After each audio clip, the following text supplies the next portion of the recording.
자, 이제 이렇게 아저씨 둘이서 잡설 이렇게 봤고요. 역시 이제 원래 딴소리 할 때 제일 재밌는 법이죠.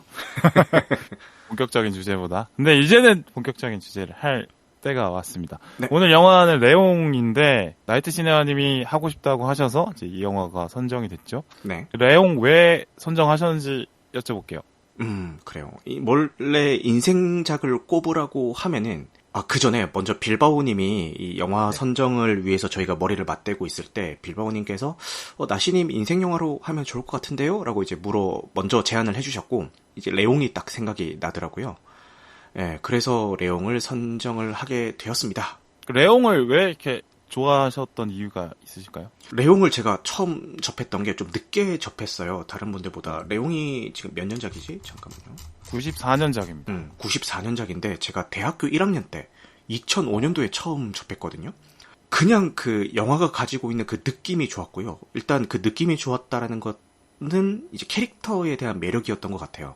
다들 느끼시겠지만 뭐 게리 올드만이라든지 나탈리 포트만 이런 배우들이 너무 좋았고 정작 장르는 눈에 잘 안 들어왔던 것 같습니다. 상대적으로. 그러니까 이게 묻어난 캐릭터를 연기를 잘하는 걸 수도 있죠. 네네 그렇죠. 그래서 그런 분위기에 압도가 돼가지고 그러니까 영화가 뭐 하나하나 막 나노 단위로 쪼개가지고 이 장면이 어떻고 저떻고 이거보다는 그냥 계속 머릿속에 잔상이 남아서 특정 장면들이 계속 리와인드 되는 그런 작품이어서 되게 좋았던 기억이 있고요. 2005년도가 제가 처음 성인이 되었던 첫 해였거든요. 네, 네. 그래서 이제 돈 같은 것도 이제 내 맘대로 막 쓸 수 있고 막 그런 때였는데 그때 상황이 어땠냐면은 그 당시까지만 해도 교보문고에 뭐 핫트랙이라는 거 아세요? 그 음반도 팔고 네, 음반도 팔고 이제 뭐 DVD나 블루레이도 팔고 이런 데가 있는데 거기에 가서 이제 구경을 하다가 아이쇼핑만 하다가 레옹 한정판이 나왔다라는 게 있는 거예요. 무작정 샀어요. 제가 그 전에 뭐 레옹을 뭐 제대로 본 적도 없고 그런데 일단 한정판이라길래 무작정 샀어요. 사가지고 집에 DVD를 말씀하시는 거죠? 그렇죠. 그 당시엔 DVD. 그래서 집에서 틀어서 봤는데 그렇게 산 첫 DVD라는 그런 감상도 조금 더 더해진 것 같기도 하고 그냥 아까 말씀드렸었던 그런 캐릭터들이라든지 뭐 특정 장면들 같은 것들이 계속 떠오르기도 하고 하면서 정말 재밌게 봤던 그 당시의 추억인 거죠. 그러니까 20살의 나이트 시네마를 기억하게 해주는 그런 영화. 맞아요. 그래서 봐도 될까요? 뭐 인생작을 꼽으라고 하면은 여러 가지 이유들을 여러 사람들이 될 것 같은데 좀 영화 외적인 부분들이 그 당시에는 좀 많이 작용했던 것 같기도 합니다. 네. 저랑 저 비슷한 게 제가 달마의 놀자 좋아하는데 네. 근데 그게 뭐 다른 에피소드에서 얘기했지만 그게 제가 친구랑 초등학교 4학년 때 버스를 타고 해운대에서 서면까지 1시간 40분 버스를 타고 가서 본 영화여서 아마 제 기억으로는 첫 번째 영화는 아니긴 한데 근데 제가 적극적으로 뭘 가서 이제 모험하듯이 영화관에 가서 영화를 본 영화고 영화 자체도 재밌었고 해서 기억에 많이 남는 영화거든요. 그래서 애정이 많이 가는 그런 영화인데 그 레옹 선정 이유를 들으니까 그거랑 비슷하지 않을까. 맞아요. 네. 자기 인생 경험이 묻어있는 그런 영화라서. 맞아요. 그래서 사실 영화 자체가 막 좋았다는 것도 물론 있지만 그 영화를 한참 즐기던 그 시절의 내 모습이 떠올라서 그런 향수에 취해서 더 좋았던 작품인 것 같기도 합니다. 20살의 나이트 시네마는 어떤 모습일지 궁금하긴 하네요. 열심히 살았죠. 뭐 싸이월드 공개라도 이렇게. 그때는 제가 군대 전후의 제 모습은 완전 180도 달라가지고 그때는 엄청 놀 때죠. 놀고 막 낭만 찾고 막 그럴 때죠. 네. 막 준코 한창 다니시고 그럴 때신가? 진짜 준코에서 막 한참 놀다가 첫 차 타고 집에 가고 막 그랬던 시절이에요. 그때는. 술을 열심히 드실 때가 있었군요. 네, 맞아요. 그때는 그랬어요. 막 토할 때까지 먹고 막 그랬는데 군대가 사람을 바꿔놨죠.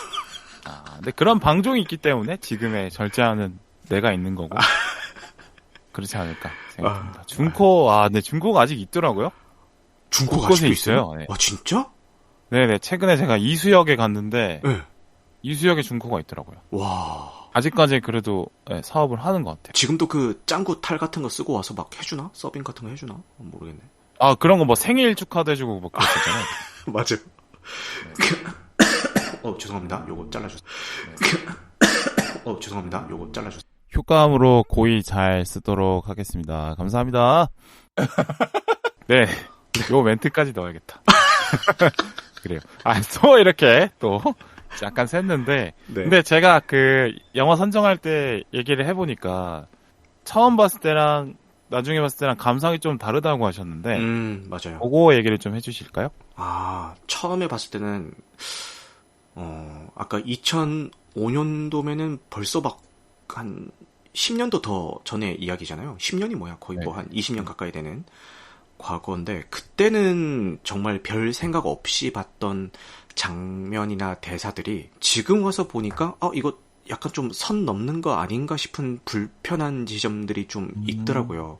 지금 사회적인 분위기로는 좀 받아들일 수 없는 그런 대사가 아닌가 싶은 부분들이 좀 있기는 했어요. 근데 지금 제가 뭐 사회적인 분위기라고 얘기했는데 이거는 제가 너무 일반화를 시킨 것 같고 그냥 지금의 제가 가지고 있는 정서로는 이건 좀 선 넘은 것 같은데라는 그런 지점들이 있긴 했어요. 이제 대표적인 게 나탈리 포트만이 연기한 마틸다라는 캐릭터인데 그 마틸다라는 그 캐릭터도 미성년자고 그 마틸다라는 캐릭터를 연기한 나탈리 포트만도 그 당시에는 미성년자인 거잖아요. 뭐 흡연을 하는 장면이 있다든가 물론 뭐 직접적으로 이렇게 뭐 담배를 빤다든가 이런 장면은 없지만 흡연을 암시하는 장면이라든가 아니면은 그 당시에는 전혀 뭐 이상하다고 생각이 없었지만 지금 와서 들어보면은 이거 미성년자한테 섹스 코드가 들어간 대사를 준 게 아닌가 싶은 그런 씬들이 좀 있더라고요. 그래서 그런 부분들 때문에 그냥 그때 좋았던 추억으로 남겨둘 걸 그랬나라는 생각도 좀 들기는 했습니다. 그래서 약간 다시 본 걸 후회하신다 이런 얘기를 하셨구나. 맞아요. 그 가장 다시 보였던 대사 한 줄은 그 화분에 대해서 이야기하는 장면이 있어요. 레옹과 함께. 근데 화분에 대해서 이야기를 하다가 마틸다가 레옹에게 내가 잘하길 바란다면은 나에게야말로 물을 줘야죠라는 대사를 해요. 네. 근데 그 대사가 옛날에 볼 때는 그 물이라는 게 그냥 관심과 사랑 뭐 요 정도로만 생각을 했거든요. 뭐 생명의 상징 뭐 이런 거. 그렇죠. 뭐 보살핌 뭐 요 정도로 생각을 했는데 네. 지금 제가 지금 와서 들어보니까 그게 섹스 코드로 좀 들리더라고요. 제가 너무 나갔나요? 아니요. 충분히 그럴 수 있다고 생각해요. 네. 그러면 이제 제가 느끼기에는 그 뭐 나이트 시네마님의 그 감성이 10년 전과 지금의 내가 다르기 때문에 다르게 느껴졌다고도 하셨는데 뭐 그것도 맞는 말씀이지만 90년도, 2000년도에 비해서 지금 PC라고 하죠. 소수나 약자를 배려하지 않는 듯한 것들에 대한 어떤 뉘앙스나 분위기에 대한 경계하는 게 사실 좀 없었어요. 좀 거칠었다 할까요? 아니면 배려가 좀 부족했다고 할까요? 맞아요. 그 당시는 그런 분위기였는데 지금은 이제 그런 배려하는 그런 분위기가 많이 생겼기 때문에 그런 관점으로 또 보실 수 있지 않나. 맞아요. 그 아역 배우를 대하는 그 애티튜드가 그 당시랑 지금은 이제 많이 바뀐 것 같아서 그런 생각이 좀 더 드는 것 같긴 합니다. 딸을 가진 아빠로서 이 영화를 보는 게 어떤 느낌이셨는지 얘기해. 근데 제가 아까 전에 처음에 말씀을 드렸던 게 이제 옛날에는 안 보이던 것들이 지금은 좀 불편하게 느껴지기 시작했다라고 얘기를 했던 게 물론 그 시절의 저와 지금의 제가 생각하는 기준이 많이 바뀌었기 때문인데 그 많이 바뀌었던 그 주 요인 중에 하나도 딸인 것 같아요. 제가 딸이 있기 때문에 더 그런 것들이 불편하게 느껴지지 않았나라는 생각이 듭니다. 사실 제가 아까 뭐 앞에서 이런 것들이 불편했어요, 저런 것들이 불편했어요 이렇게 얘기했던 것들을 사실은 뭐 그냥 대수롭지 않게 별 생각 없이 보시는 분들이 훨씬 많으실 거예요. 근데 그런 분들 대비해서 제가 조금 더 민감하게 생각을 했던 거는 아무래도 아까 지금 얘기하고 있는 딸 키우는 아빠의 입장이라서 좀 더 그런 게 아닌가라는 생각이 듭니다. 네. 좀 더 민감하게 보이실 수 있는 게 좀 자연스러운 것 같습니다. 그래요. 그리고 극 중에 나탈리 포트만이 12살, 13살 뭐 이 정도로 묘사가 되는데 저희 딸이랑 나이 차이가 크게 나는 나이는 아니거든요. 그래서 좀 더 그랬던 것 같아요. 네. 곧 사춘기가 되실 수 있죠, 따님이. 이미 뭐 하는 집 보면 이미 뭐 말대 따박따박 하는 거 보면 이미 사춘기인 것 같은데. 그래요.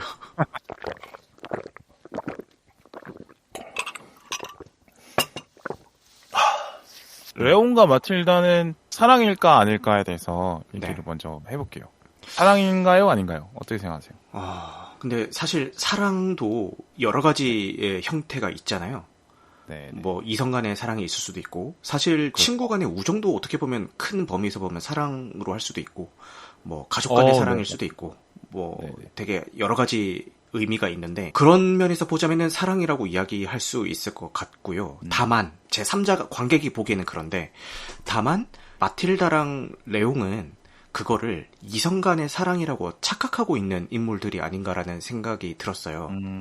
사실 그들은 사랑이라고 착각을 하고 있지만 그거는 제 3자가 보기에는 그거는 사랑이 아니라 그저 지금 서로가 의지할 수 있는 건 서로밖에 없고 뭐 어떻게 보면 사춘기 때 호기심도 좀 들어갈 수도 있을 거고 그리고 몸은 성인이지만 이제 정신 연령이라든지 아니면 사회성 같은 것들은 아직 어린아이에 머물러 있는 레옹의 입장에서는 이제 그렇게 다가오는 마틸다가 좀 신기하기도 하고 신기하면서도 약간 좀 경계를 해야겠다는 생각이 복합적으로 들면서 이런 감정들이 이제 두 인물들에게 소용돌이 치면서 이게 마치 이거 지금 내가 느끼고 있는 게 사랑인가? 라는 착각을 하고 있는 것 같아요. 왜냐면은 그들은 그 전에는 제대로 된 완성된 사랑이라는 거를 해보지 못한 인물들이라고 생각을 했거든요. 그래서 지금 내가 느끼고 있는 게 이게 그냥 내가 이 사람한테 의지를 하고 있는 건지 이게 진짜 그 이성 간의 사랑의 감정인 건지를 되게 혼란스러워하는 착각하고 있는 그런 상황으로 봤습니다. 연민인지 아니면 그의 연민을 넘어서서 이성적 사랑인지 그러니까 남자 여자의 관계인지 헷갈리게 사실 영화가 나왔다고 저는 생각을 해요. 맞아요. 그런 부분에서 이제 좀 불편하실 수 있다라고 느낀 것 같은데 맞나요? 네, 맞아요.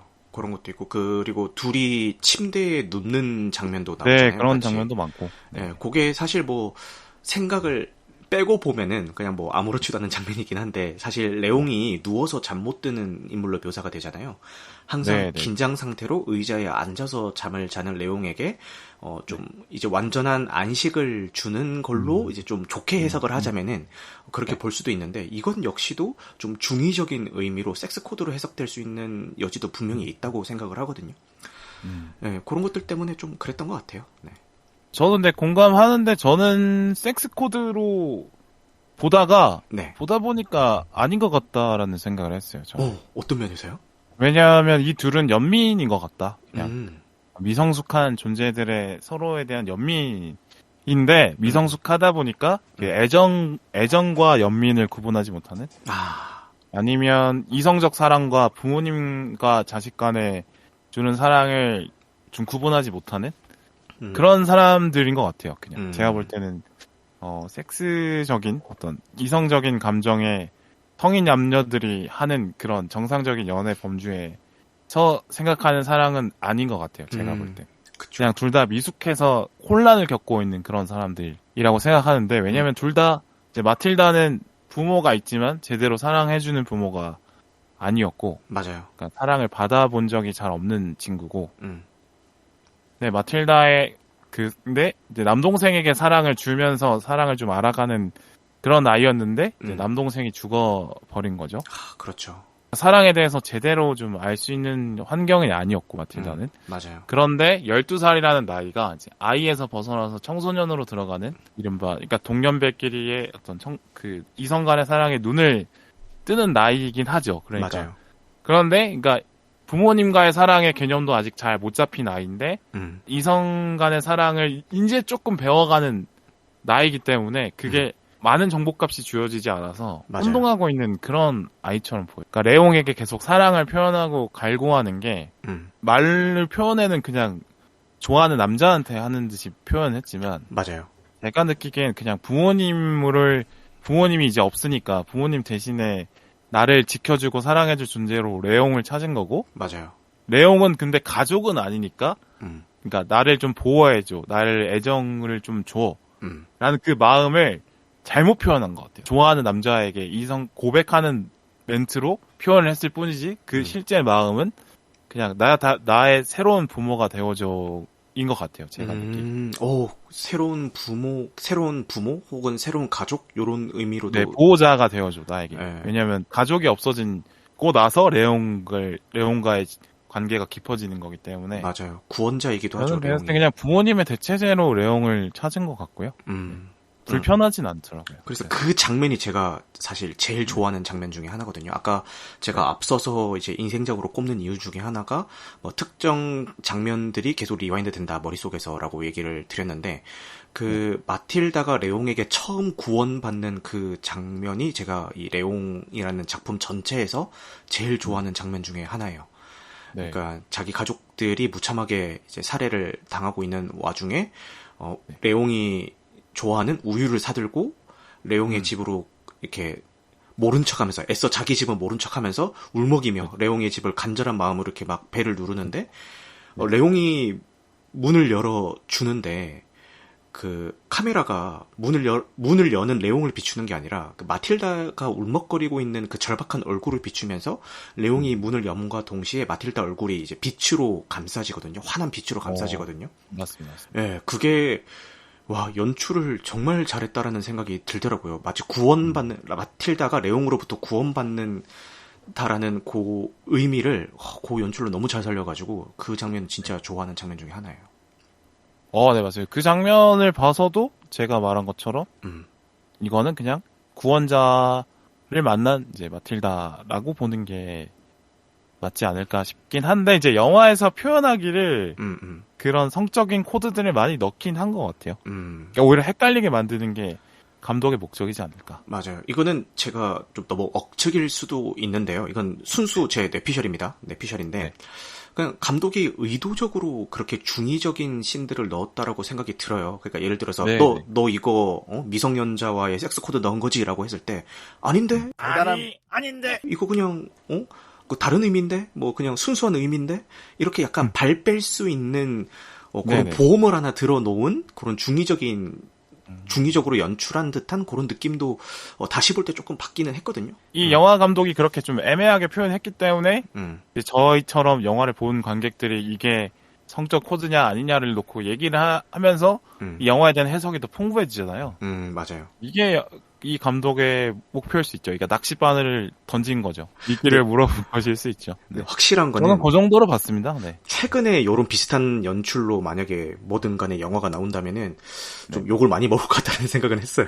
요새 분위기면 이제 최근 비슷한 사례가 이제 나의 아저씨 사례가 거기서 논란이 있었잖아요. 그때 드라마를 다 본 사람은 알죠. 이게 그냥 레온과 마틸다의 관계처럼 서로가 서로를 구원해주는 관계지 애정 관계가 아니라는 걸 드라마를 다 보면 아는데 이른바 그 설정만 놓고 보면 나이 많은 40대 아저씨와 20대 초반 여성의 사랑 얘기로 초반에는 그렇게 보일 만한 요소가 혹시 저 두 사람이 사랑하는 관계가 되나? 의문점은 들게 하긴 하는데 보다 보면 그거 아니구나 이렇게 알게 되는 것처럼.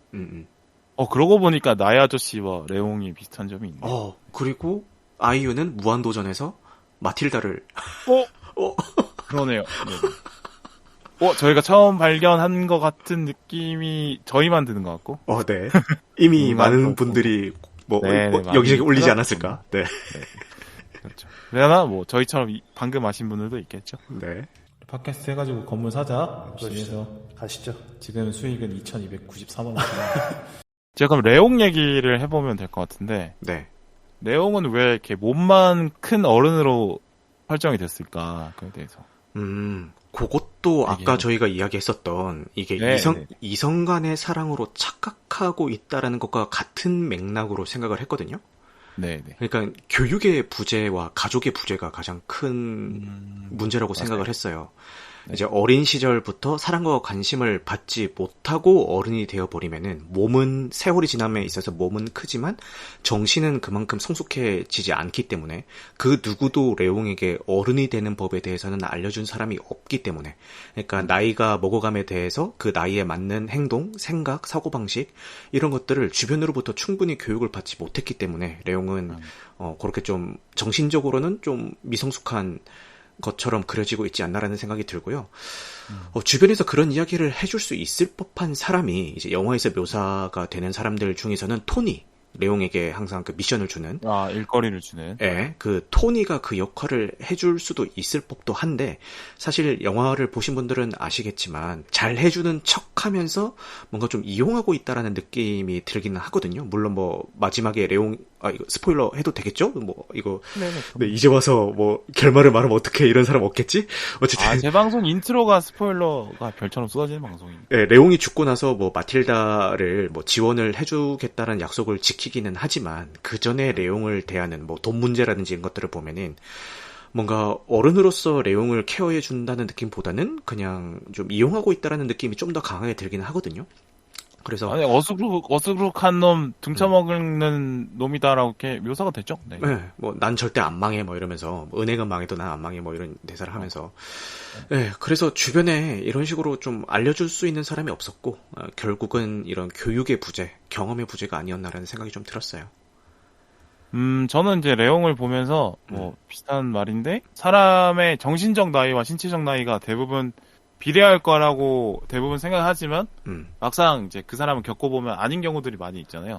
많지. 나이는 막 엄청 막 늙어 보이는데 막상 얘기해보면 철없는 사람도 있고. 그때 이제 나이를 똥구멍으로 먹었냐라는 얘기를 하죠. 그렇죠. 네네. 그렇죠. 많이 있죠. 네. 많이 계시죠. 머릿속에 듣는 분들도 저와 나시님도 머릿속에 이 개놈 새끼라고 생각하면서 지나가는 연장자분들이 있으실 거예요. 있죠. 네, 그런 분들 있죠. 근데 이게 그러니까 결국엔 사람은 그 관계 속에서 성장을 하는 것도 되게 중요한데 맞아요. 레옹의 경우는 성장을 시켜줄 관계가 부족한 사람인 것 같아요. 그래서 그러니까 이게 사람이 성장을 하려면 그 관계 속에서 여러 사람들과의 애정을 주고받으면서 애정이 식었다가 뜨거워졌다가 싸웠다가 이런 과정에서 커가는 것도 있고 아니면 진짜 고독도 필요하긴 하죠. 혼자 있는 시간을 통해서 스스로를 성찰하고 또 깨닫고 고민하고 이러면서 성장을 하게 되고 그러니까 고독도 중요하고 관계도 중요한데 네, 레옹에게는 관계는 너무 무너져 있고 관계적인 측면은 근데 고독은 너무 올라가 있는 밸런스가 무너진 고독과 관계가 적절하게 주어져야 좋은 사람이 되는데 근데 레옹은 관계 쪽에서는 거의 부족한 사람이어서 몸은 거의 뭐 나이로는 영화상 표현된 게 40 몇 살로 이렇게 나오는데 그죠? 네. 아이 같은 모습을 보여주는 것 같습니다. 네, 공감합니다. 저는 또 이 얘기 또 하고 싶은 게 근데 우리나라 사회가 너무 관계지향적이다 보니까 그쵸. 내가 어느 소속인가, 어느 사람과 내과의 관계가 어떤가가 많이 강조가 돼요. 물론 요즘에는 고독하다는 사람이 너무 많아서 문제이기도 하고, 자살률이 높은 걸 보면 또. 아이고. 고독한 분들도 많은 건 맞는 것 같긴 한데, 관계의 중요성이 일단은 많이 강조가 되는 것 같긴 한데, 사회적인 압박이 누군가에 항상 잘 지내야 된다. 이런 거에 대한 압박들이 항상 있고. 그게 이제 대표적으로 표현되는 게 SNS죠. 그렇죠. 네, 그런 것들. SNS도 당연히 SNS에 집착하시는 분들도 많이 계시고 아니면 집단 생활을 할 때는 아랫사람이 윗사람한테 맞춰줘서 관계를 잘 유지하는 걸 좀 강조를 한다거나 조직 문화 같은 것들. 네네 그런 게 있는데 글쎄요. 근데 농촌 사회에서 산업 사회로 넘어온 지 얼마 안 된 사회여서 그런 경향이 좀 남아 있는 것 같기도 하고 이거는 뭐 나중에 얘기할 문제지만 일단은 저는 근데 사람이 성장하는데 고독도 중요하다는 얘기를 꼭 하고 싶어요, 저는. 공감해요. 내가 살면서 친구들을 보니까 똑똑하고 능력 있는 친구들인데도 고독한 선택을 못하는 사람들이 많더라고요. 진짜 공감합니다. 나와서 자취를 하는 것도 되게 못하고 아니면 제일 제가 대학교 때 충격 먹은 거는 시간표를 짜는데 무조건 친한 애들끼리만 같이 시간표를 짜려고 막 하더라고요. 엄청 많죠. 그런. 저는 그게 이해가 안 됐어요. 저도요. 아니, 다 큰 어른인데 강의실 못 찾아가는 것도 아니고 왜 모든 수업을 친구랑 같이 들어야 된다고 생각하는지 잘 이해가 안 되더라고요. 그러니까 내 취향대로 내가 원하는 과목 듣고 원하는 시간대에 수업 가고 그래도 되는데 그걸 못하는 친구들 보면서 왜 혼자 하는 거를 두려워하게 우리나라 사회는 만들까? 진짜 해봤고. 공감됩니다. 네네. 저는 뭐 관계 없이 성장하는 분들도 불행하지만 고독 없이 성장하는 사람도 불행한 것 같다라는 말씀 드리고. 근데 그런 생각이 들었어요. 이 고독한 상태를 오히려 두려워하는 게 아닌가? 지금 사람들이?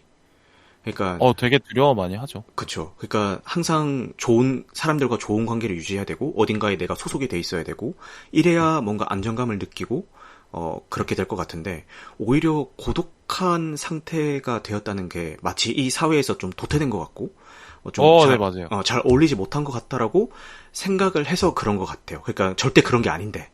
네. 그러니까 고독함도 계속 획일화된 기준에 어떤 계속 맞추려고 노력들을 많이 하죠. 맞아요. 그래서 이런 그 고독이 부재가 되기 때문에 물론 고독도 필요하고 관계도 필요하지만 그 밸런스가 이제 무너지기 때문에 어떤 생각도 드냐면은 좀 그 뭐랄까 이걸 단어를 어떻게 표현해야 될지 갑자기 생각이 안 나는데 스스로 이겨내는 그 문제 같은 것들이 생겼을 때 스스로 극복하는 힘들이 요즘 좀 많이 약해진 것 같다라는 생각이 좀 들거든요. 혹시 뭐 부서에 있는 신입사원들의 상관이 있으십니까? 되겠습니까? 여기서 제 얘기를 하자면은 저는 지금 회사 11년 차인데요. 아직도 저희 부서 막내입니다. 제가. 그래서 누군가를 타겟팅해서 이런 얘기를 하는 건 절대 아닙니다. 제가 막내이기 때문에. 아닌 것 같은데. 네, 그런 생각을 좀 했어요. 나시님과 같이 일하는 중에 입사 5년차 아래 분들은 들으면 되는. 뭐 정확하게 특정하지 않겠습니다. 그럼요. 말씀 있으시다면? 스스로 뭔가를 극복해 나가고 좀 그 8번 넘어져도 7번 일어나는 8번 넘어져도 7번 일어나는 그럼 넘어져 있는 거네? 그런 힘들이 좀 부족하지 않나라는 생각이 좀 들어요. 네. 중간쯤에 있는 입장에서 그런 분들이 많이 느껴지시나 봐요? 네, 그런 생각이 좀 들고 이것도 아까 말씀하신 것처럼 관계와 고독의 어떤 밸런스가 무너진 것도 좀 한몫하지 않나라는 생각이 좀 드네요. 저희 세대도 뭐 입시 치열하게 뚫었지만 저희 뒷세대는 오히려 더 치열하고 나시님 직장이 뭐 말씀드리지 않겠지만 좋은 직장이다 보니까 뭐 좋은 환경에서 좋은 공부를 많이 한 분들이 올 텐데 어린 시절부터 사실 방황할 시간을 안 주는 스케줄 속에서 살아온 사람들이잖아요. 네. 저도 마찬가지긴 합니다만 네. 쳇바퀴 돌리듯이 학원을 다녀야 되는. 내가 나의 선택권은 어릴 때부터 해본 적이 없고 그냥 누군가에게 의존해서 나에게 뭘 할 미션들을 계속 던져지는 상황에만 익숙해져 있는 그런 상황에서 계속 성장을 하고 대학생 때도 그런 여유가 없었고 취업까지 이어지는 취업해서도까지 또 나에게 뭔가 미션을 줄 사람을 찾게 되는 그런 문제가 아닐까 생각해요. 맞아요. 근데 이거는 뭐 그 특정 뭐 세대가 문제다 이런 건 아니고 전반적으로 좀 실패를 두려워하는 경향도 좀 있는 것 같고요. 이제 실패를 두려워하다 보니까 이제 그런 것들을 잘 선뜻 하지 못하는 그런 게 있는 것 같긴 한데, 근데 그거는 뭐 좀 사회적인 분위기도 좀 실패에 너그러질 수 있는 분위기가 좀 돼야 되는 문제라 가지고 사실 뭐 쉬운 일은 아닌 것 같습니다. 네. 경제적 상황도 연결이 되다 보니까 그렇죠. 실패했을 맞아요. 때 리스크가 큰 상황이기도 하고, 맞아요. 고독이나 혹은 방황이나, 그러니까 이른바 버려지는 시간 같이 보여도 그게 양분이 될 수 있는 시간일 수 있다라는 것 생각해 볼 필요는 있는 것 같아요. 오늘도 명언 하나 터졌다. 이런 얘기 좋은데요? 영화 레옹 얘기하다가 한국 사회의 고독 부족 현상에 대해서 얘기하는 것도. 원래 빌바오님이 지향하시는 방향이 아닙니까, 요게? 그래서 전형적인 이제 문과 취향의 방송입니다. 항상 줄기를 쳐나가는. 네. 그런 방송을 이제 이과생과 함께하게 돼서 아주 영광이라고 생각합니다. 제 방송 들어보시면 딱 영화 얘기만 하거든요. 인풋과 아웃풋이 동일합니다. 그래서. 그렇군요. 저는 정확하게 그 반대를 지향하기 때문에. 영화는 꺼다 놓고. 재밌네요. 네, 다음 얘기로는 이제 이른바 관종에 대한 얘기예요. 관심과 질문을 두려워하는 사람들도 많고, 반대로 관심을 필요로 하는 사람들도 많은 게 요즘인 것 같은데, 뭐 영화 속에서는 레옹처럼 관심을 거부하고 자기의 애정을 그냥 식물에게만 주는 사람도 있는 것처럼, 그렇죠? 관심과 질문이 두려운 사람도 있고, 반대로 SNS에 자기 모습을 항상 중계를 해서 관심을 원하는 사람들이 있는 것 같은데, 어떻게 보셨습니까? 이것도 아까 저희가 계속 이야기했던 거랑 같은 맥락의 이야기인 것 같아요. 그 관계를 중시하고 뭐 이런 것 같고, 사실 영화에서 레옹에게는 그 화분과 식물이지만, 뭐 요즘 사람들을 보면은 뭐 이렇게 뭐 반려동물도 많이 키우시고 아니면은 뭔가를 수집을 한다든가 뭐 이렇게 많이들 하시는 것 같아요. 그래서 정줄 곳이 없어지니까, 왜냐면 사회적인 단위가 점점 줄어들고 있잖아요. 뭐 몇 인 가구 하면서 점점 줄어들다가 지금은 1인 가구가 제일 많아진 그런 시대인데, 그 와중에서도 아까 저희가 이야기했었던 그 관계와 고독의 밸런스가 무너졌기 때문에 그거를 좀 보완하고자 뭔가 뭐 반려동물도 좀 키우기도 하고 아니면은 뭐 SNS를 열심히 하기도 하고 뭐 여러 가지 뭐 책이라든가 뭐 DVD 아니면 뭐 피규어 이런 거 수집도 하면서 네. 그런 것들을 좀 완화하려는 사람들이 좀 많이 있는 것 같아요. 요즘 주변을 둘러보면은. 네, 그래서 뭐 지금 결혼도 잘 안 하고 막 그렇잖아요. 그래서 정부 칠 수 네. 있는 거는 그런 거밖에 없는 게 아닌가라는 생각도 좀 듭니다. 네. 그죠. 저도 이제 결혼을 하도록 노력을 해보도록 하겠습니다. 응원하겠습니다. 네. 확실히 뭐랄까요. 그러니까 이 관심이라는 게 이 세상의 모든 사람에게 뭐 모두가 뭐 균등하게 분배가 될 수는 없겠지만 너무 좀 쏠림 현상이 있는 것 같아요. 그러니까 고독사 하시는 분들도 많지만 반대로 너무 많은 관심 때문에 힘들어서 돌아가시는 분들도 있는 게 요즘 사회라서 어떤 사람은 너무 관심이 많이 받아서 그게 부담스러워서 힘들어하고 어떤 사람은 관심이 너무 못 받아서 힘들어하는 그런 사람들이 동시에 살아가는 게 요즘 사회여서 그러니까 막 SNS가 막 발달하면 모든 사람이 모든 사람에게 관심을 많이 줄 것 같지만 막상 뚜껑을 까보면 인스타그램의 팔로워의 격차를 보면 뭐 엄청난 셀럽들은 막 몇만 명씩 되는데 일반인들은 막 뭐 100명도 안 되는 분들도 있고 하잖아요. 사실상 현실 시대에 드래곤볼에 나오는 스카우터죠. 그 팔로워 수가. 네. 그쵸. 네, 그렇게 이제 좀 양극화가 많이 돼 있는 게 요즘 사회인 것 같아요. 뭐 SNS를 뭐 어떻게 사용하시나요? SNS? 저는 굉장히 적극적으로 사용을 하고 있죠. 그렇죠. 많이. 나이트 시네마 계정도 있고 제 개인 계정도 있는데 나이트 시네마 계정은 전체 공개로 해놓고 이제 방송 관련 이야기들을 올리고 있고요.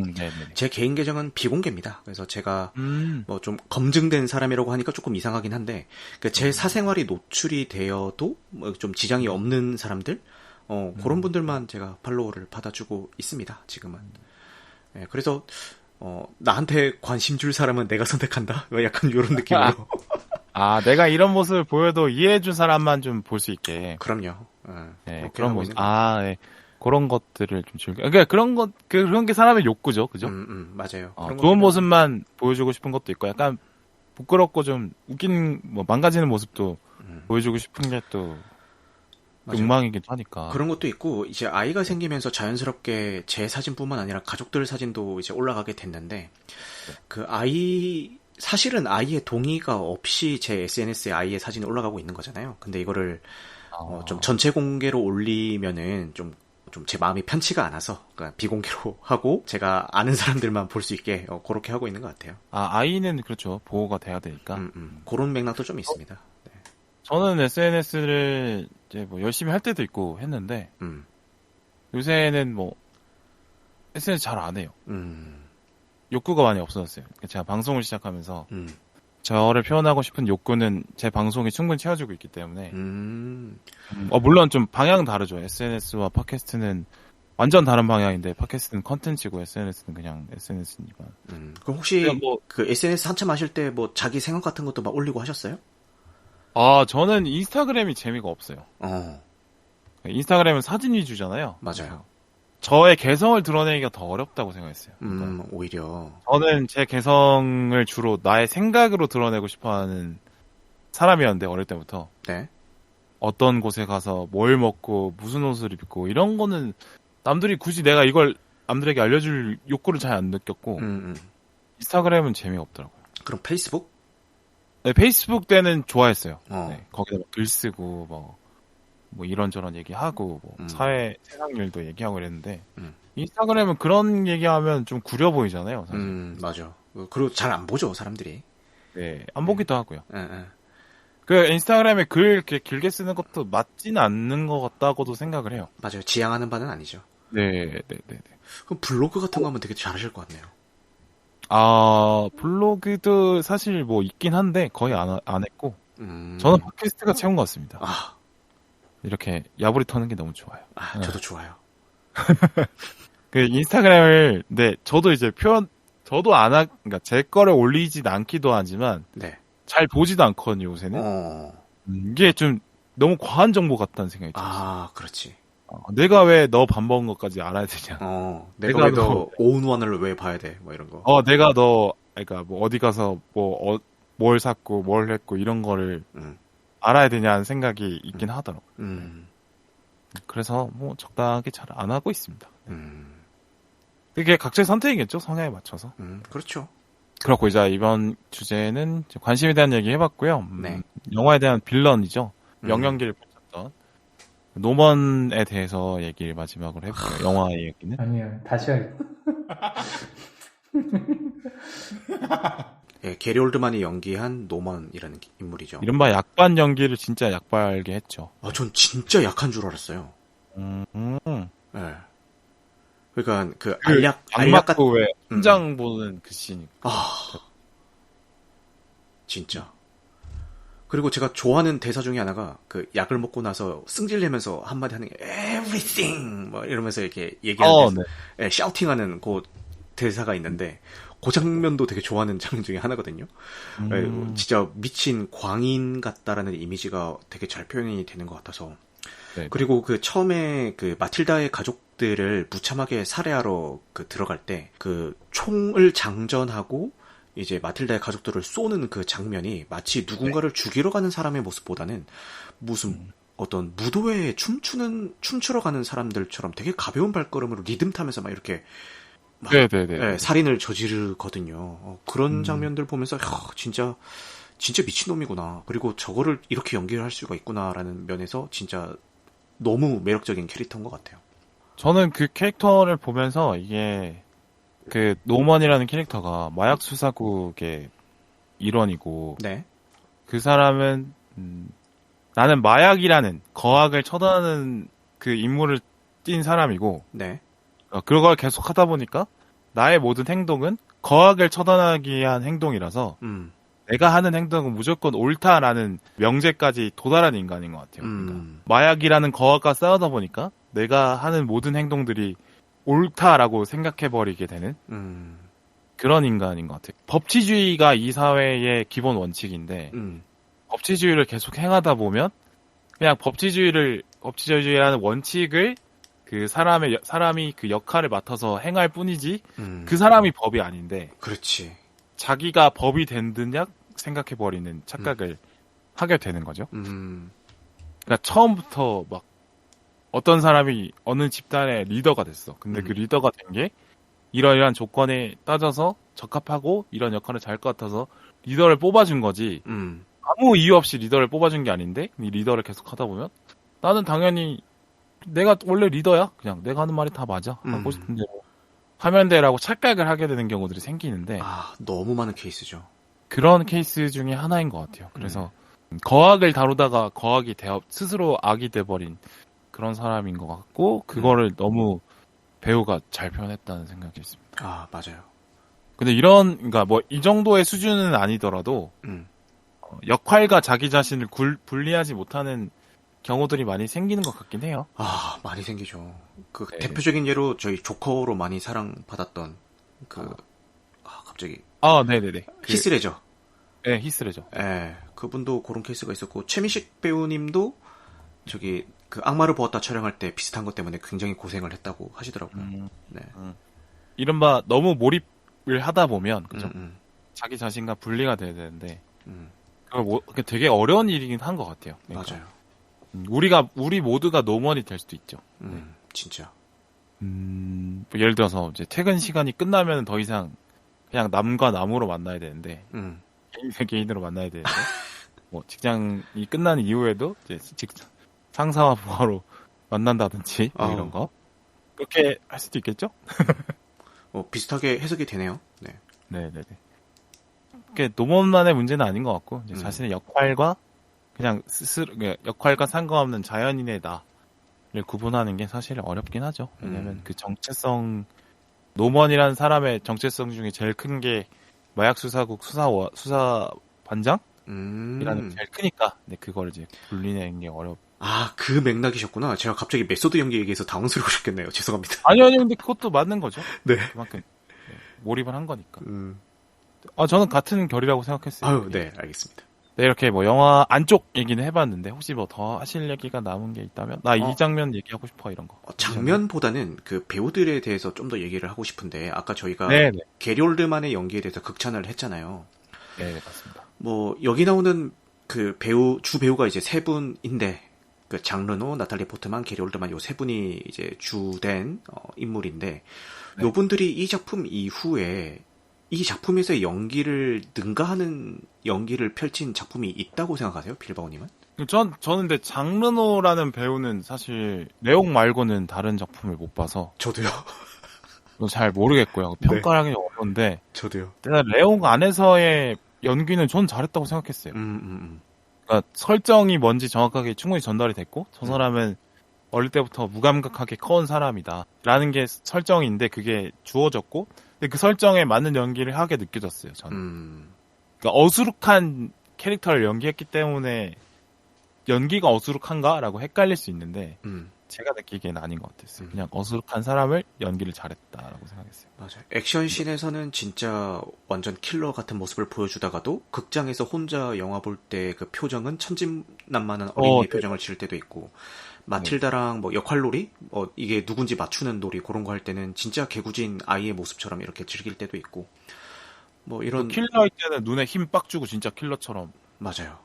그렇게 저 어수룩한 사람이 맞나 싶을 정도로 또 잔인하게 또 하니까. 맞아요. 제가 좋아하는 또 계속 머릿속에 되뇌이는 장면 중에 하나가 그 처음 미션을 받고 되게 뚱뚱한 사람을 죽이러 가는 씬이 있는데 그 사람한테 그 장면이 있어요. 그 사람이 이제 레옹이 왔다는 걸 인지하고 부하들이 다 죽어나가고 공포에 떨면서 막 집안에서 도망 다니는데 뒤에서 깜깜한 그 뒷배경에서 그 레옹의 칼든 손이 쓱 나와서 이제 목에 칼을 탁 겨누는? 네. 야, 그 장면 진짜 너무 좋아하거든요. 근데 그 장면. 맞아요. 근데 그 뒤에 나오는 레옹의 모습들은 그런 카리스마 있는 모습이 온데간데 없는 그런 되게 천진난만한 그런 모습들이 또 나오거든요. 그런 걸로 보면은 연기를 진짜 잘 해주신 것 같아요. 그 세 명의 주인공인데, 네. 근데 결국에는 핵심 인물은 레옹이잖아요. 그래도. 근데 레옹의 여러 가지 면들을 보여주기 위한 캐릭터들로 이제 나탈리 포트먼과 레옹이 붙을 때는 레옹의 천진난만한 면이 보이는 거고, 게리 올드만이랑 레옹이 붙을 때는 이제 킬러로서의 레옹이 많이 보이는 거고, 게리 올드만과 나탈리 포트먼 그 사이에서 레옹이 연기를 잘했다는 생각을 합니다. 근데 나머지 이제 게리 올드만이랑 나탈리 포트만이 나시님이 생각하시기에는 레옹 이후의 작품들에서 레옹을 못 뛰어넘었다고 생각을 하시는 거죠. 그러니까 여기서 전제를 하나 깔자면은 이 게리 올드만 배우도 그렇고 나탈리 포트만 배우도 그렇고 너무 훌륭한 배우시고 나오는 작품들마다 충분히 연기를 잘 해주시는 분들이라는 그 전제를 깔고 얘기를 하겠습니다. 절대 이후 다른 작품에서의 연기를 비하할 생각은 전혀 없고 정말 잘 하시는 둘 다 너무 좋은 배우니까. 네, 잘 하시는 배우인데 이 레옹에서의 연기를 말도 안 되게 너무 잘했다라고 생각을 했거든요. 예, 그래서 그 이후의 작품을 못한 게 아니라 이제 레옹에서 너무 잘했다라는 생각이 드는 배우들이기도 하더라고요. 물론 뭐 게리 올드만의 곧 뭐 다른 작품인 제 5원소라든지 뭐 배트맨 다크나이트 시리즈에서의 연기도 뭐 좋았다라고 하시는 분들도 계시지만 사실 게리 올드만의 연기력을 가지고 딱 떠올릴 수 있는 작품은 레옹이 유일하다고 생각을 하거든요. 나탈리 포트만은 뒤에 이제 뭐 블랙스완 같은 작품도 있기는 했던 것 같기는 해요. 네, 그래요. 제 느낌은 이제 레옹에서 나오는 그 캐릭터가 게리 올드만이 맡은 그 노먼 캐릭터가 워낙 또 미친놈이고 사이코고 막 이러니까 맞아요. 그 캐릭터 자체가 강렬하면 그 캐릭터를 연기하다 보면 이제 그거를 센 캐릭터를 잘 수행해내면 연기를 잘하는 것처럼 보이긴 하는데 근데 그거에 비해서 캐릭터가 심심한 캐릭터가 있을 수 있잖아요. 그 심심한 캐릭터는 또 심심하게 소화를 해야 또 잘한 거잖아요. 그렇지. 그래서 그게 아무래도 이제 그 레옹보다 나머지 후속작들의 캐릭터가 노먼보다는 좀 심심한 캐릭터들이어서 그렇게 생각하실 수 있을 것 같아요. 저는 생각. 그 말씀에 공감이 되네요. 저는 그 심심한 역할, 그 틴커테일러 솔저 스파이 보셨나요 혹시? 봤죠. 무뚝뚝하고 이렇게 감정 표현을 많이 안 하는 캐릭터잖아요. 네. 근데 거기서 게리 올드만이 분위기를 딱 잡고 가기 때문에 그 영화가 계속 끈질기게 긴장감을 유지하는 건데. 그러니까 결이 다른 거지. 연기를 누가 레옹에서 잘했다 아니면 틴커테일러 솔저 스파이에서 잘했다라고 얘기하기엔 좀 어렵다고 생각했어요. 네. 말씀 듣고 보니까 또 설득이 되네요. 그러니까 다크나이트 시리즈의 고든도 그렇고 아니면 다키스트 아워라고 처칠 수상 역을 맡은 영화도 있는데 거기서는 또 그 약간의 처칠 같은 연기를 또 하거든요. 뚱뚱한 분장 해가지고 또 하거든요. 그냥 게리 올드만은 항상 잘하는 배우 같다는 생각을 했어요. 저는. 진짜. 나탈리 포트만은 역시나 그러니까 캐릭터 자체의 매력이 그 레옹의 마틸다를 넘어서는 캐릭터를 만나기가 어려워서. 그치. 스타워즈도 그렇죠. 그렇고. 그러니까 마틸다의 매력이 너무 대박이라서. 맞아요. 그런 거지. 뭐 연기를 못하는 배우는 또 아니고 블랙사운 얘기하셨지만 너무 잘했고. 허니레 스캔들에서도 그런 질투와 욕망이 드러나는 역할 되게 잘했다고 생각해서 그 레옹 이후의 연기가 아쉽다라고 얘기하기는 좀 어려운 저는 그렇게 생각을 하고 그냥 근데 레옹의 캐릭터들이 너무 재밌고 잘 만들어져서 좀 넘어서기 어려운 부분이 있는 것 같아요. 네, 나탈리 포트만이랑 키나 라이틀리랑 좀 헷갈리지 않나요? 약간 그 구강 구조라고 해요. 얼굴 형이 비슷하죠. 맞아요. 항상 좀 헷갈리더라고요. 이쁜 거는 나탈리 포트만이 더 이쁜 것 같아요. 저랑 취향이 비슷하시군요. 네. 그건 누가 봐도 그렇지 않을까요? 아니, 또 모릅니다. 네. 근데 나탈리 포트만은 그 얼굴 타이틀 샷을 잡아도 전혀 그 굴욕이 없는 어느 각도에 잡아도. 맞아. V4 벤테타 이런 데서도 엄청. 네. 얼굴만 딱 떠도 너무 이쁜. 네. 아니 그 삭발을 시켜놔도 그렇게 이쁠 수가 있을까? 네, 진짜. 레이첼 와인즈나 나탈리 포트만이나 얼굴은 너무 이쁜. 네. 김태희 같은. 공감합니다. 근데 물론 연기 얼굴만 얘기하면 갑자기 행복해지네요. 인강을 잘라야겠네요. 왜냐면 김태희의 연기력이 나탈리 포트만에 비해. 네, 여기는 좀 민감하니까. 네, 알겠습니다. 넘어가죠. 술 한잔 했습니다. 네. 네. 죄송합니다. 요거 잘라주세요. 네. 아닌데. 영화가 그럴 수 있습니다. 얘기를 계속 하다 보니까 이제 그 배역을 그 당시에 94년에 14살의 나이로 소화하기가 쉽지 않았다. 그리고 그렇지. 그 레옹 이후에 약간 섹슈얼한 코드를 소화했다 보니까 레옹 이후에 다른 작품에서도 성희롱에 시달렸다 이런 고백을 했었죠. 나탈리 포트만이. 맞아요. 네. 그래서 저는 이게 예전 영화판에는 성희롱이 더 많았을 거고 아까 말씀드렸다시피 예전에는 배려가 더 없는 세상이었으니까. 맞아요. 그 리뷰하셨던 바빌론만 봐도 넬리가 취급당하는 걸 보면은 넬리가 어떤 대접을 받고 있나 보면은 딱 느껴지죠. 네. 그러니까 영화 감독이나 영화 제작진도 다 남자고. 맞아요. 영화 제작 바깥에서 이제 뭐 제작자, 기타 뭐 영화 회사에서 일하는 사람들도 남자가 많다 보니까 여성분들을 그냥 도구 정도로 생각하는 시선들이 예전엔 더 많았던 것 같아요. 그리고 이제 나탈리 포트만이 그러니까 어린데 그런 성적인 느낌을 주는 역할을 했다 보니까 나탈리 포트만이라는 사람 자체가 원래 좀 야한 사람인가? 라고 착각하는 그런 배역과 배우를 구분하지 못하는 맞아. 그런 시설들 때문에 많이 힘들었겠죠? 네, 맞아. 경우.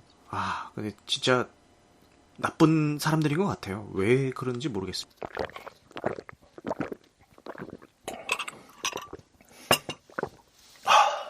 요즘 영화는 왜 이렇게 예전 영화처럼 이해하기가 쉽지 않은가 대해서 저희가 공감을 했잖아요. 맞아요. 그러니까 레옹처럼 그냥 쭉 보면 스타일리시하고 전개 알겠고 그러니까 영화 보면서 그렇게 노력하지 않아도 영화 내용이 딱 들어오는데 요즘 영화는 사실 집중을 해도 이해가 안 되는 어려운 영화들이 많단 말이죠. 맞아요. 그런 경향에 대해서 어떻게 생각하시나요?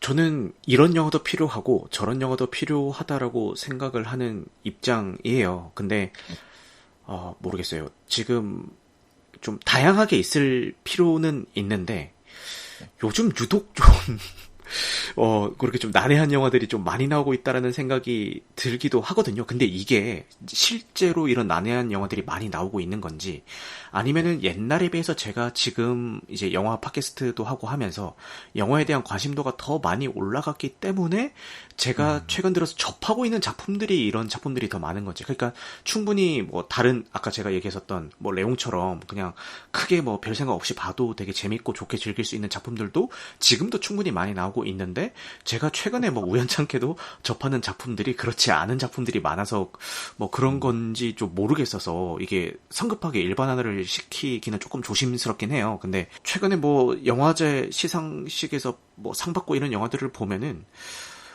그런 경향이 좀 있는 것 같기는 합니다. 이거를 이런 사정 정보 없이 봐도 충분히 즐길 수 있는 작품인가라는 게 좀 의문이 들고, 제가 진짜 좋다라고 생각하는 작품은 아무 생각 없이, 그러니까 사전 정보 없이 뭐 복잡하게 머리 굴리지 않아도 충분히 재밌게 볼 수가 있고, 반면에 어떤 사전 정보를 가지고 본다든가 아니면은 그 영화 뭐 장면이라든지 이런 것들을 분석해서 봤을 때 진짜 더 큰 의미를 가지고 있는 작품이라서 더 좋아지는 작품이 있을 수도 있잖아요. 근데 이 모두를 다 부합하는 작품이 진짜 좋은 작품이라고 생각을 하거든요. 네. 근데 뭐 한국 영화로 예를 들자면은 뭐 헤어질 결심이나 기생충 같은 것들이 있겠죠.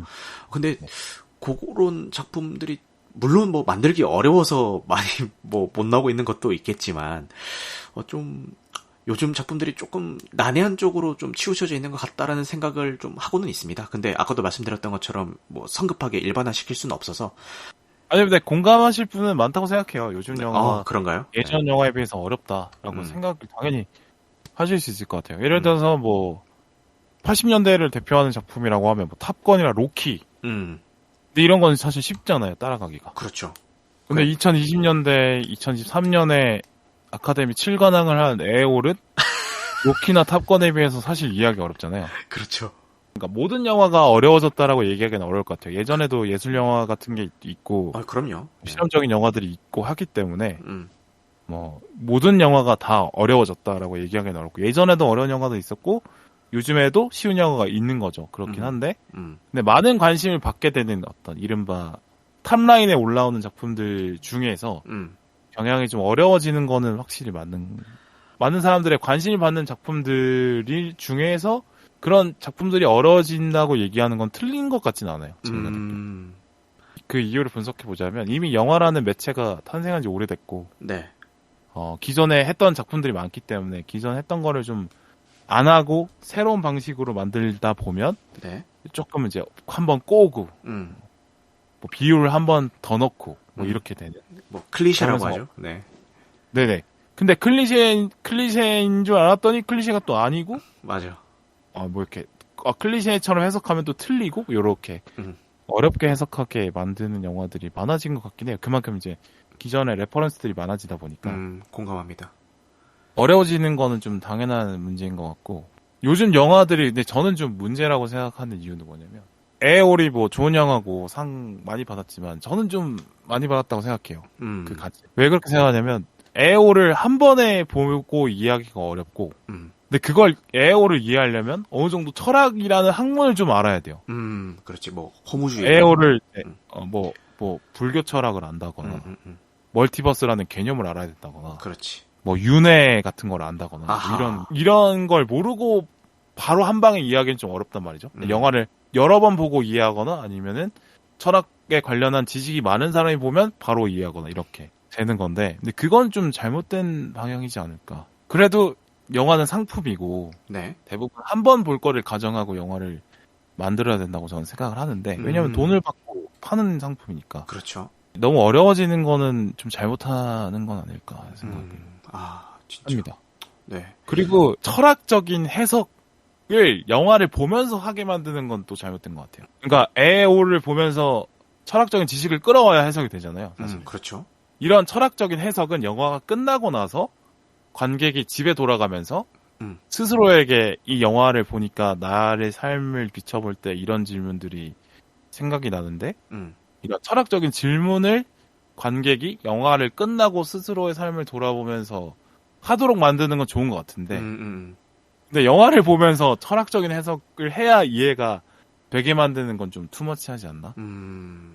영화 자체로 보는 것도 좋지만 영화가 끝나고 나서 생각을 계속하게 만드는 영화도 좋은 영화들인데, 근데 요즘 영화는 너무 이제 해석 자체를 너무 에너지를 쓰게 만드는, 그러니까 해석이 끝나고 나의 삶에 이 영화가 어떻게 이해하고 반영이 될 것인가를 좀 고려해주면 좋은데, 영화가 너무 어렵다 보니까 그걸 해석하는 데 에너지를 다 쓰고 그냥 맞아요. 끝! 이렇게 돼버리는 것 같아서 조금 같은 맥락에서 제가 레옹을 보기 전에 연달아서 봤던 작품이 애프터 선과 이니셜인의 벤시였거든요.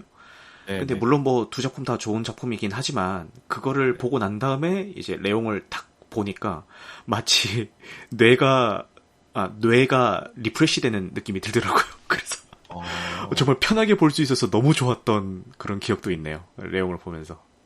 레옹의 영화는 쉽지만 네, 저희가 레옹을 보고 나서 얘기를 하면서 뭔가 철학적인 얘기도 뭐 하게 되잖아요. 그렇죠.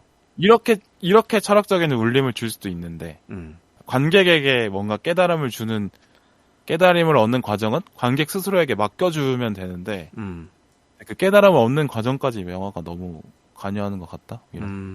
요즘 맞아요. 네. 그런 경향이 좀 있는 것 같긴 합니다. 그러니까 철학적인 해석은 그냥 관객 스스로 하도 할 수 있는 건데 너무 그냥 어렵게만 만드는 것도 좀 문제인 것 같다는 생각은 하긴 했습니다. 맞아요. 그래요. 마지막 얘기가 너무 개념어들이 많이 나와서 잘 전달이 되는지는 모르겠네요. 전 되게 흥미롭게 들었습니다. 그러니까 저는 이제 막연하게 머릿속에 이미지로만 가지고 있던 것들을 이제 빌바오님이 말로써 명확하게 딱 짚어주신 것 같아가지고 되게 재밌게 얘기 잘 들었어요. 게스트로 나왔는데 방청객 모드로 듣고 있었습니다. 제가 보면 진행을 잘못. 아니요. 너무 좋았는데요? 네. 저는 한 번으로 뿌듯한 게, 전국의 이과생들에게 열등감을 느끼고 있는 문과생들에게, 우리도 열심히 하면 이과생들에게 인정을 받을 수 있다. 맞습니다. 용기 메시지. 근데 이제, 아까 했던 이야기의 연장선에서 좀 얘기를 해보자면은, 저나 빌바오님 같은 경우에, 저희가 만약에 다른 사람들처럼 평범한 그냥 관객이었다라면은, 요즘 영화 어려워라는 이야기를 이렇게 공개적으로 할 일도 없겠지만 그냥 주변에서 뭐 친구들이랑 얘기하면서 요즘 영화 너무 어려운 것 같아 뭐 이런 얘기를 충분히 할 수 있겠죠. 뭐 친구들이랑 얘기한다거나 술자리에서나 얘기할 수 있겠지만 저나 빌바오님 같은 경우는 영화 팟캐스터라는 그게 있잖아요. 수하죠. 예. 그렇죠. 그렇다 보니까 어디 가서 요즘 영화 너무 어려워라고 얘기를 한다는 게 사실 입에서 잘 안 나오긴 해요. 느끼고는 있어도 이거를 공개적으로 입 밖으로 꺼내기가 약간 쉽지는 않아요. 마치 내가 그런 얘기를 하면은 저 사람 영화를 잘 모르는 사람 영화를 뭐 요즘 영화가 어렵다는 얘기를 해? 그럼 네가 영화 잘 못 보는 거지. 약간 이런 얘기를 들을 것 같다는 그런 두려움? 이런 것 때문에 사실 공개적으로 얘기를 하기가 좀 쉽지는 않았는데 이제는 저도 좀 하려고요. 이제는 저도 당당하게 얘기를 하겠다. 뭐 이렇게 그런 얘기를 들을지언정 얘기를 하겠다. 중요한 거는 이게 정답을 내리는 게 아니라 맞아요. 이런 사람은 요즘 영화 어렵게 생각을 한다? 난 이렇게 얘기를 하면 이제 들으시는 분들이 나는 아니게 생각해. 이런 의견 뭐 어떤 말인지 알겠지만 나는 그렇게 생각하지 않아. 서로 존중해주면 이제 이 질문에 대한 어떤 깊이가 더 풍부해지는 거지. 어떤 사람이 옳고 그름을 따지고 하자는 건 아니니까. 그래요. 어디 영점 게 들으시는 분들 입장에서 흥미롭게 다가가기만 하면 되지 않을까. 맞아요. 어디 영점 캐스트로 들으시는 분들 중에서 내 생각은 좀 다른데 이런 분들이 계신다면은 어디 영점 채널에 댓글로 좀 달아주시면은 좀 재밌을 것 같습니다. 네. 저는 말은 이렇게 하지만 악플 달리면 이제 차단할 거니까. 아니 악플보다는 이제 건전한 토론이 될 수 있게. 이견. 이제 댓글 읽기도 하시니까 이제. 맞습니다. 네. 디스코드 녹음이 좋은데 네. 저는 이제 농담 톤으로 던지는 건데 이게 표정같이 안 보이니까 농담이 잘 전달이 안 되는 게 하나의 단점을 좀 알았어요. 네. 아니면 다음에는 저희끼리는 캠을 켜고 할까요? 그건 또 제가 부끄러워가지고. 네. 그것도 괜찮은 방법이죠. 네. 네. 마무리하기 전에 제가 뭐 할 얘기가 하나 딱 생각했었는데. 앞으로 잘 지내보자고요? 그거는 많이 했죠. 네. 생각이 안 나면 접어야죠, 뭐. Everything. 간단하게 소감 듣고 저희 마무리할까요? 오늘 녹음한 소감이요? 네네네.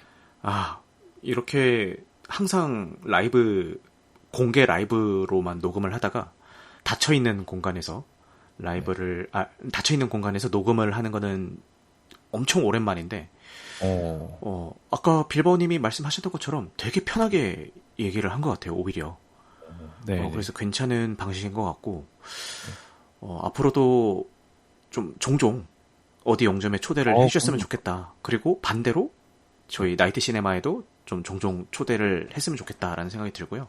품앗이 해야죠. 예. 네, 그러요. 그리고 곧 이제 시기상으로 모내기철이거든요. 좋습니다.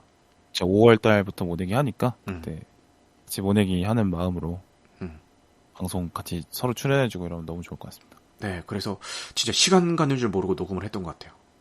저는 좋았던 점이 일단은 진행을 하시는 분이어서 그런지 네. 제 진행하려는 의도를 읽어주시고 먼저 이렇게 해주시는 느낌이 서로 좋았다고 생각을 하고요. 제가 편집을 해보면서 많이 느끼는 건데 네. 이게 안 좋은 언어 습관들이 사실 많이들 있는데 근데 이제 나이트 시네마님도 방송을 하시다 보니까 그걸 인식을 하고 하시다 보니까 되게 말씀을 이제 깔끔하게 잘 해주셔갖고 아이고 감사합니다. 듣는 분들 입장에서나 편집하는 저로서나 되게 편할 것 같다는 아이고 생각이 듭니다. 아이고 감사합니다. 아닙니다. 네, 그쵸. 너무 좋았습니다. 그래서 너무. 다음에는 이든님? 이분이요? 이분님. 네. 이분님도 모시고 셋이서 이렇게 해도 재밌을 것 같다는 생각이 드네요. 네. 네. 이분이 같이 하자고 얘기를 했었거든요? 네. 오늘도? 네. 너 집에서 디스코드 하면 같이 할래? 이랬거든요? 네. 이 친구가 INTP여서 나름의 내부적인 절차가 좀 필요합니다. 얘가. 그러면은 이제 아이스 브레이킹부터 먼저 진행을 해야 되나요? 저랑. 그렇죠. 그러니까 이 친구가 항상 이제 차분하고 계획적으로 뭔가를 하기 때문에 지금 방송에서 저희 이분을 언급하고 있지 않습니까? 네. 이 친구가 아마 들을 텐데 네. 이렇게 문을 두들겨 봐야죠. 이렇게. 좋아요. 이분님, 저는 열려있는 사람이니까요. 언제든지 얘기를 해주셨으면 좋겠습니다. 저는 간절히 소망하고 있습니다, 이분님. 그러니까 이분이 또 같이 하면 좋을 것 같은데. 예. 그래서 이분이랑 셋이 하는 것도 되게 기대가 또 되고요. 네, 좋아요. 이디오님도 아시잖아요, 그죠? 너무 좋죠. 말씀 진짜 잘하시더라고요. 그리고 약간 유부남끼리의 어떤 연대감이라고 해야 될까요? 네네네. 네. 두 분이 친구입니다. 또 그러고 보니까. 그분도 호랑이 띠신가요? 네네네. 오, 좋아요. 그래가지고 하는 바가 있지 않을까. 좋아요. 이렇게 제가 빌바온 유니버스에 발을 담그게 되는 건가요?